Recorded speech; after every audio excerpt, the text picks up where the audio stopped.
The fluorescent lights of courtroom 7B hummed with an electric tension that made the air itself feel heavy. Daniel Crawford sat motionless in his orange prison jumpsuit, his weathered hands folded on the scarred wooden table before him.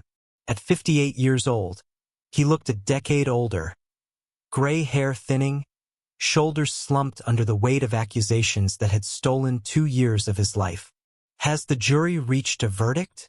Judge Patricia Sullivan's voice cut through the oppressive silence. We have, Your Honor. The jury foreman, a middle-aged accountant named Morris, stood with a paper that trembled slightly in his hands. Daniel didn't look up. He had learned during these endless months not to hope, not to expect mercy from a system that had already decided his guilt before the trial even began. On the charge of first-degree murder, how do you find the defendant? Guilty. The word landed like a hammer blow. Someone in the gallery gasped. A reporter's pen scratched frantically across paper. On the charge of kidnapping with intent to harm? Guilty. On the charge of conspiracy to commit acts of violence against a minor? Guilty. 3 words. 3 nails in a coffin Daniel had been building since that terrible night 14 months ago when everything fell apart. When trying to save a life had somehow been twisted into destroying one. Judge Sullivan's face remained impassive, but something flickered in her eyes. Perhaps doubt. Perhaps simply exhaustion from presiding over yet another case where the evidence seemed ironclad, but the defendant's eyes told a different story. Mr. Crawford, she began, you have been found guilty on all counts. The crimes of which you have been convicted carry the most severe penalty our justice system can impose. Daniel finally looked up, meeting her gaze directly. In his eyes was not the cold calculation of a killer, not the defiance of someone who refused to accept responsibility. Instead, there was only a profound sadness, the kind that comes from watching your entire life be rewritten into a narrative you don't recognize.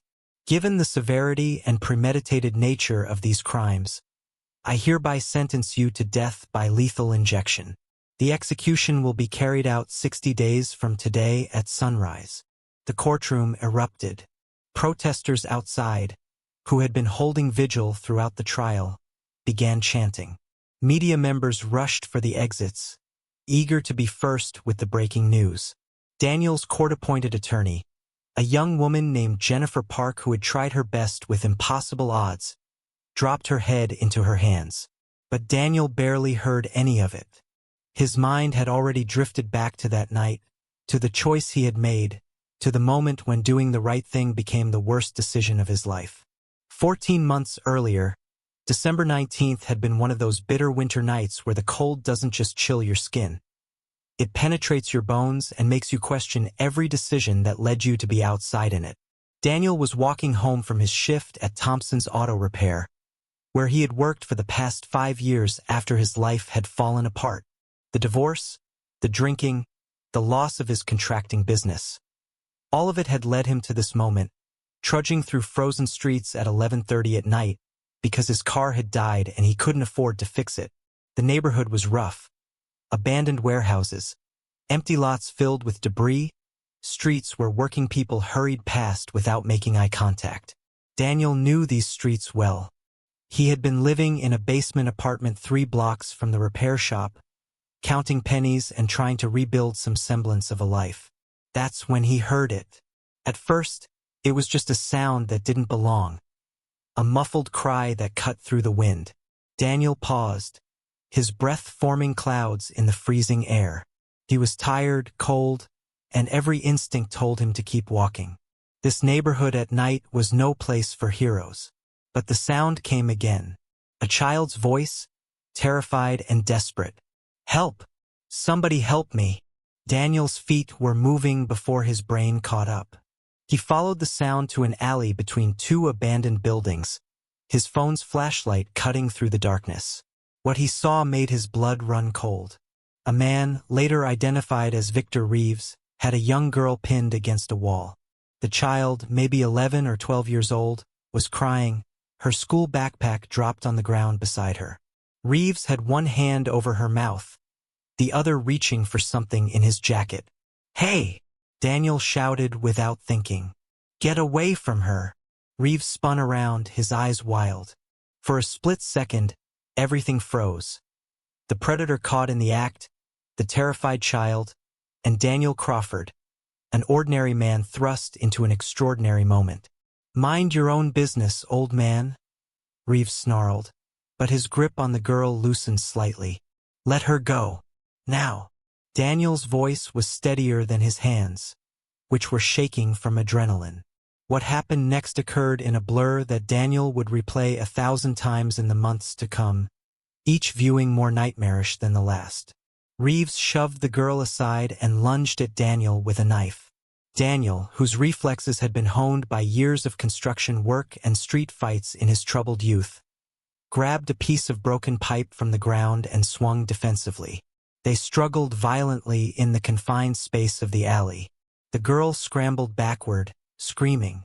Reeves slashed at Daniel's arm, drawing blood.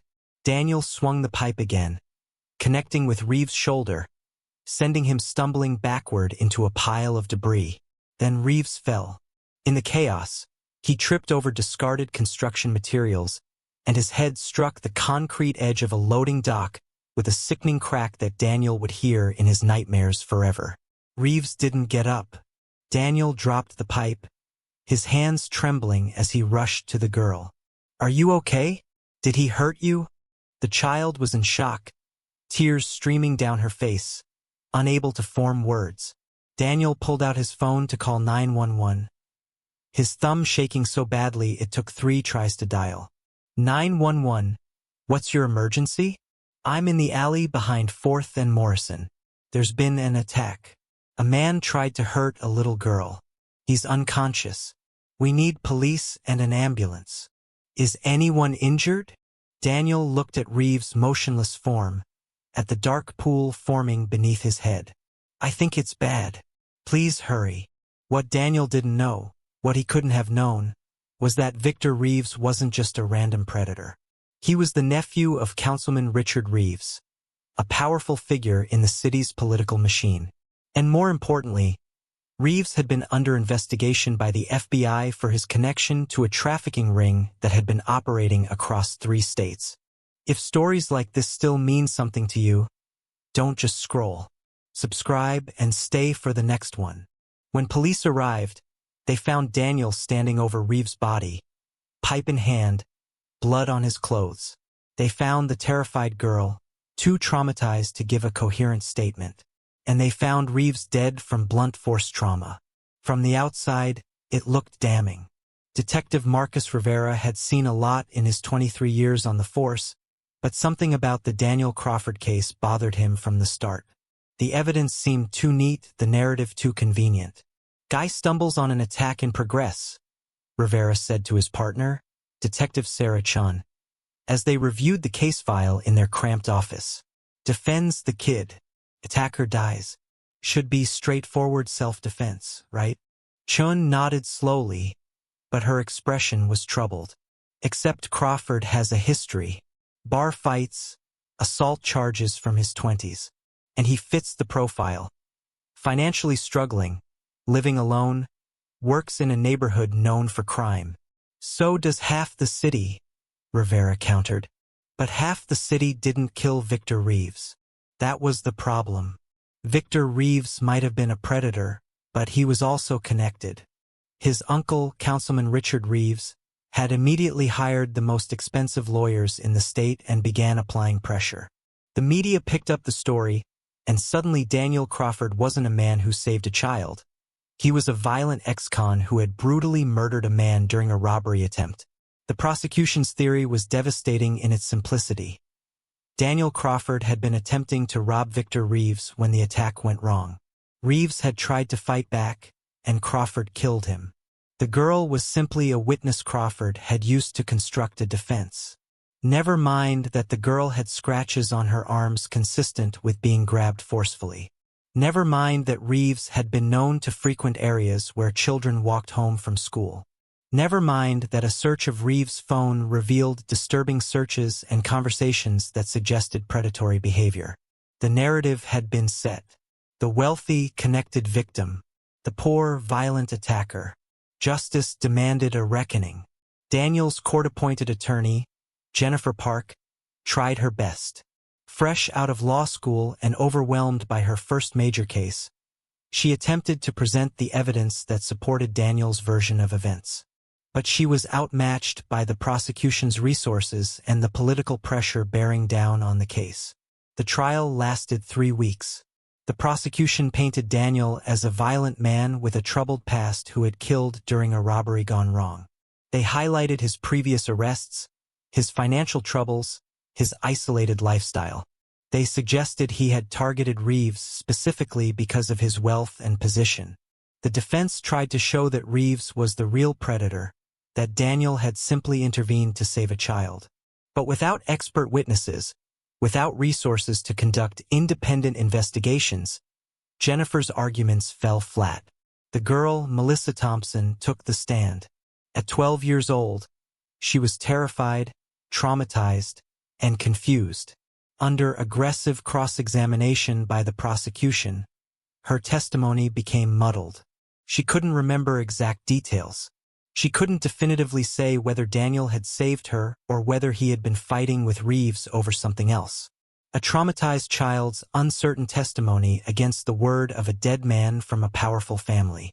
The outcome was inevitable. 58 days after his sentencing, Daniel Crawford sat in his cell on death row, counting down the hours until dawn. The execution was scheduled for 6 a.m., and it was now just past midnight. He had spent these weeks writing letters to Jennifer Park, thanking her for trying. To his ex-wife, apologizing for all the pain he had caused her over the years. To his daughter, whom he hadn't seen in 8 years, explaining that he loved her and that despite what she might read, he had tried to do the right thing at the end. The cell was small, barely 6 feet by 8 feet, with a concrete bed, a metal toilet, and a small desk bolted to the wall. The fluorescent light never turned off completely, leaving everything in a perpetual gray twilight. Daniel didn't sleep. He had learned not to expect sleep in this place, where every sound echoed and amplified, the clanging of metal doors, the shouting of other inmates, the steady footsteps of guards making their rounds. Instead, he thought about his life, about the mistakes he had made, the opportunities he had wasted, the people he had hurt. He thought about that night in the alley and wondered if he could do it again, if he would make the same choice. The answer, he realized, was yes. Even knowing everything that followed, the arrest, the trial, the conviction, the death sentence, he would still stop to help that little girl. Because some things mattered more than your own survival. Some things defined who you were at the core. At 2 a.m., a guard appeared at his cell. "Crawford, you have visitors." Daniel looked up in surprise. Visitors at this hour? He hadn't requested any final meetings. Jennifer Park had come by earlier in the day, tears streaming down her face as she apologized for failing him. "Who?" Daniel asked. "You'll see. Come on." Daniel was led through the maze of corridors to a small meeting room normally used for attorney consultations. When the door opened, he froze in shock. 3 people sat at the table. Detective Marcus Rivera, a woman in an expensive suit he didn't recognize. And standing beside them, taller now and with her hair longer but unmistakably the same person, was Melissa Thompson. "Mr. Crawford," Detective Rivera said, standing as Daniel entered. "Please sit down. We don't have much time, and there's a lot you need to know." Daniel sat slowly, his eyes never leaving Melissa. The girl, no, young woman now, he corrected himself, was looking at him with tears streaming down her face. "I remember," Melissa said, her voice shaking. "I remember everything now."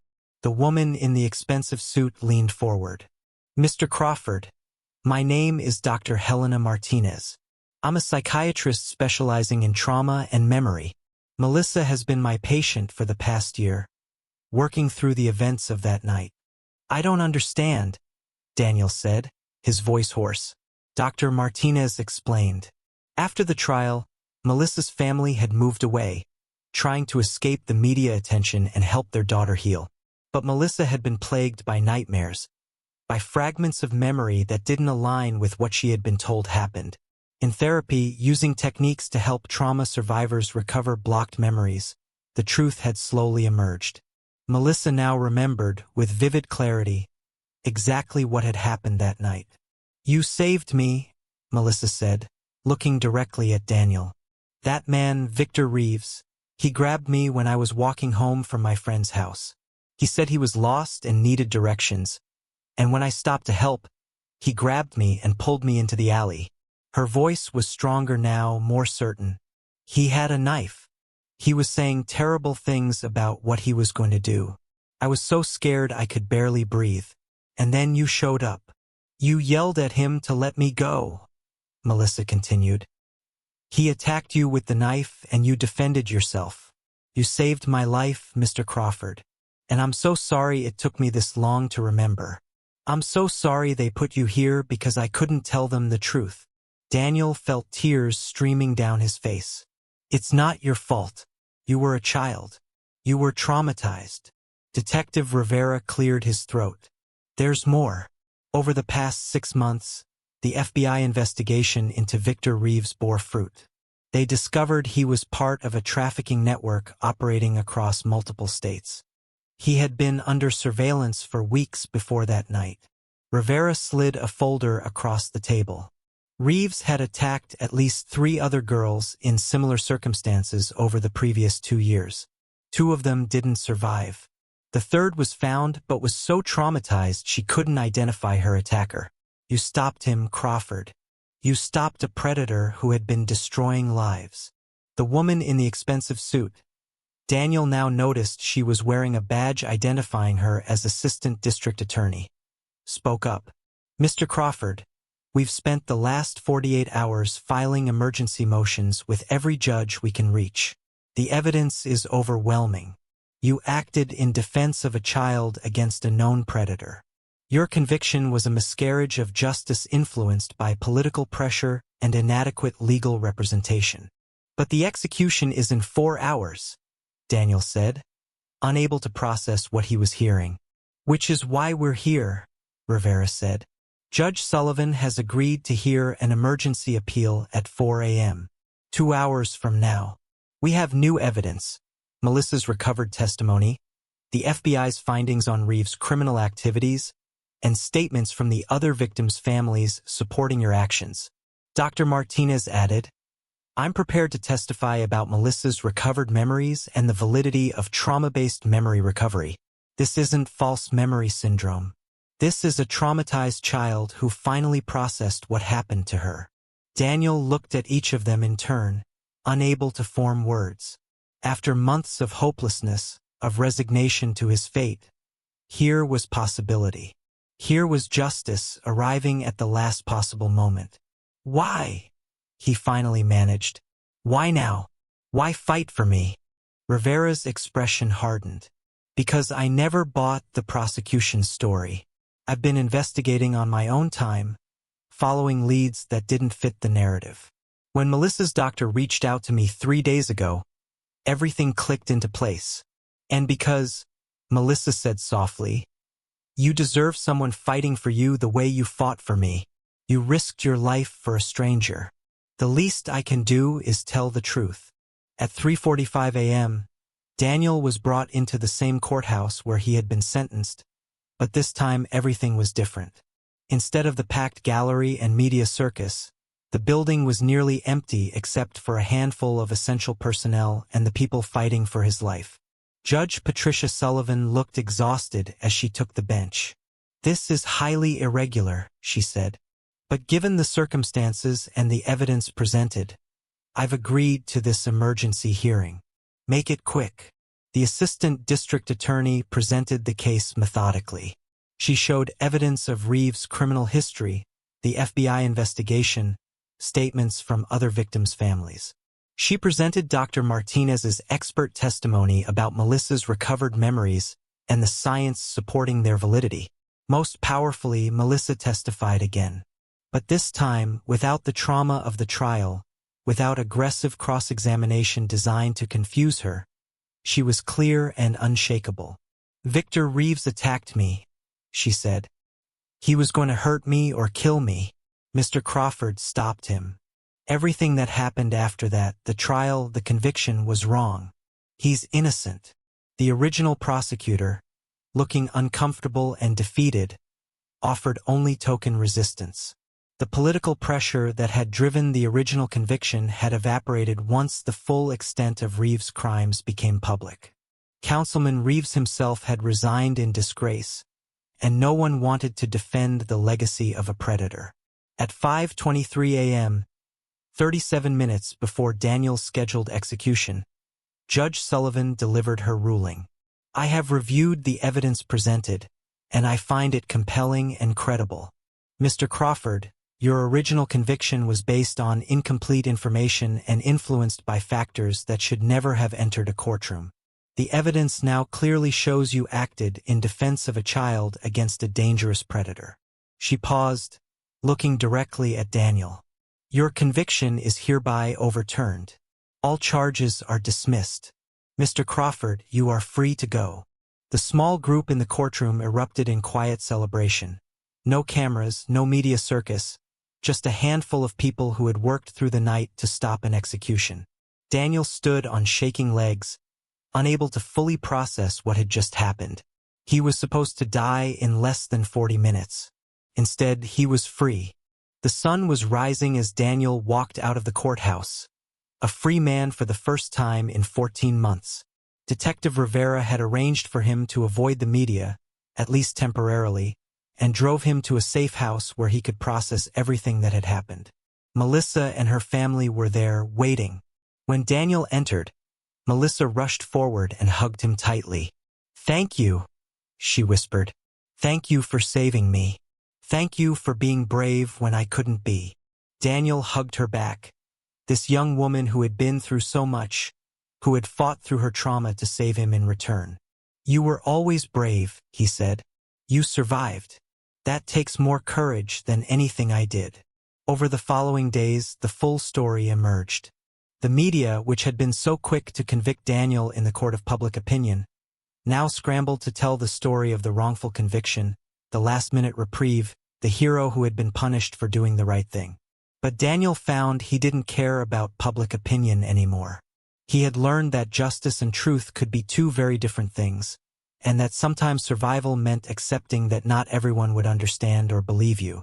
Jennifer Park, the young attorney who had tried her best with impossible odds, stayed in touch. The experience had transformed her, giving her a passion for criminal justice reform and wrongful conviction cases. She would go on to become one of the most effective defense attorneys in the state, driven by the memory of almost losing an innocent client to the system's failures. Detective Rivera faced backlash for his off-the-books investigation, but ultimately his work in uncovering the truth earned him commendations. He became an advocate for investigative thoroughness over political expedience, teaching new detectives that the easy answer wasn't always the right one. Dr. Martinez published papers on Melissa's case, contributing to the growing understanding of how trauma affects memory and the importance of proper therapeutic support for crime victims. Her work would help countless other survivors recover and process their experiences. And Daniel? He slowly rebuilt his life. The city settled a wrongful conviction lawsuit that gave him enough money to start over. He moved to a quieter neighborhood, found work as a carpenter, and began the long process of healing from the trauma of nearly being executed for a crime he didn't commit.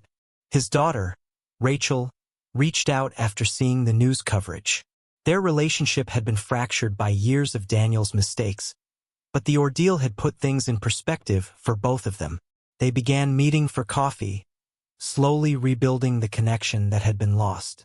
"I always knew you weren't a bad person," Rachel told him during one of their early meetings. "You made mistakes, Dad.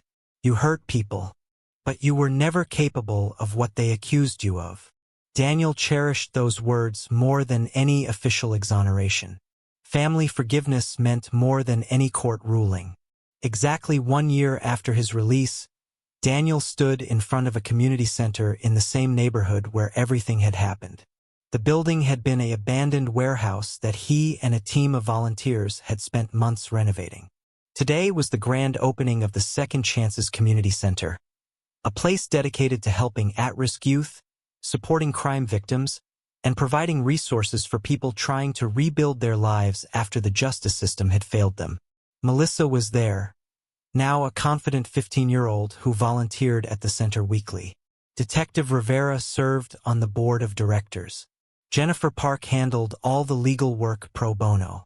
Dr. Martinez offered counseling services to anyone who walked through the doors.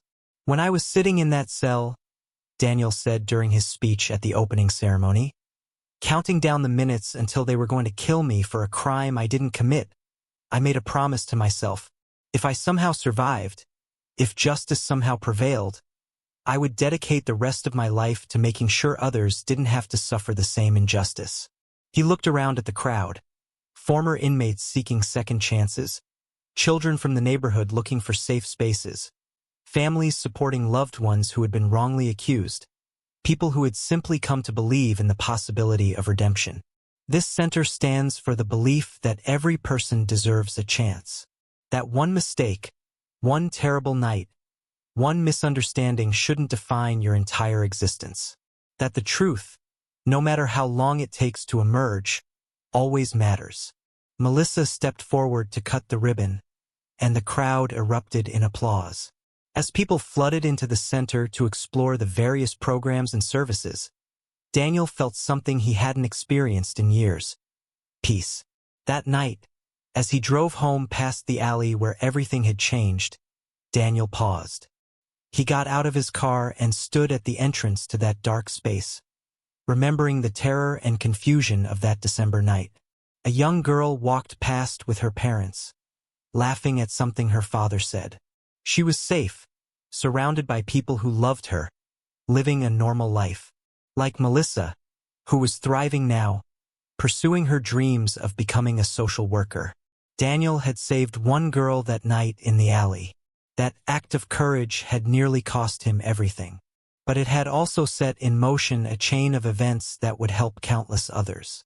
Melissa's recovered testimony had not only freed him but had also brought down an entire trafficking network, leading to the rescue of other victims and the arrest of Reeves' accomplices.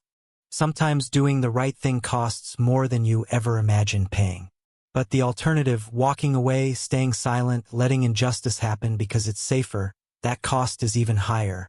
5 years after his exoneration, Daniel Crawford stood at a podium in the state legislature.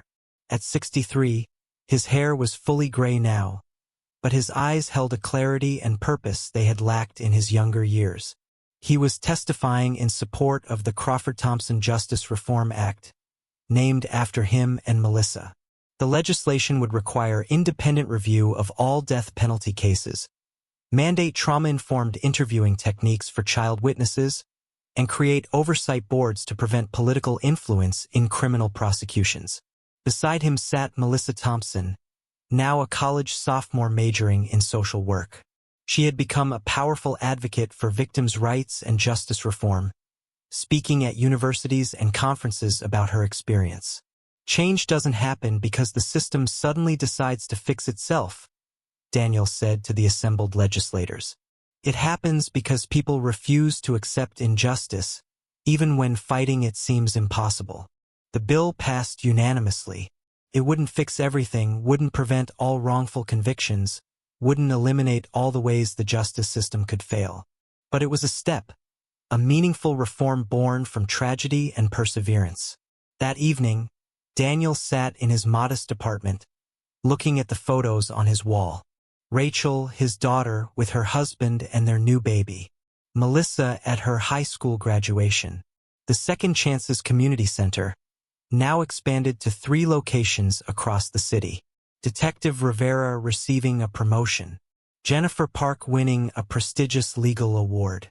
His phone rang. It was a reporter working on a documentary about wrongful convictions, asking if Daniel would participate. "What would you say to people who are going through something similar?" the reporter asked. "People who are fighting a system that seems determined to destroy them?" Daniel thought for a moment before answering. "I would tell them that truth has a strange way of surviving, even when it seems buried beyond recovery. that courage matters, even when it costs you everything. And that sometimes the very act that seems to destroy your life is the act that gives it meaning. Do you regret stopping that night? Regret getting involved? Never, Daniel said without hesitation. Not for 1 second, because at the end of the day I know who I am. I'm someone who stopped to help when a child needed saving. Everything else, the conviction, the death row, the fear, that was done to me by other people's failures. But the choice to help, that was mine. And I would make it again. After hanging up, Daniel walked to his window and looked out at the city lights. Somewhere out there, people were making choices. Some would turn away from others' suffering, choosing safety over courage. Others would stop, would help, would risk themselves for strangers.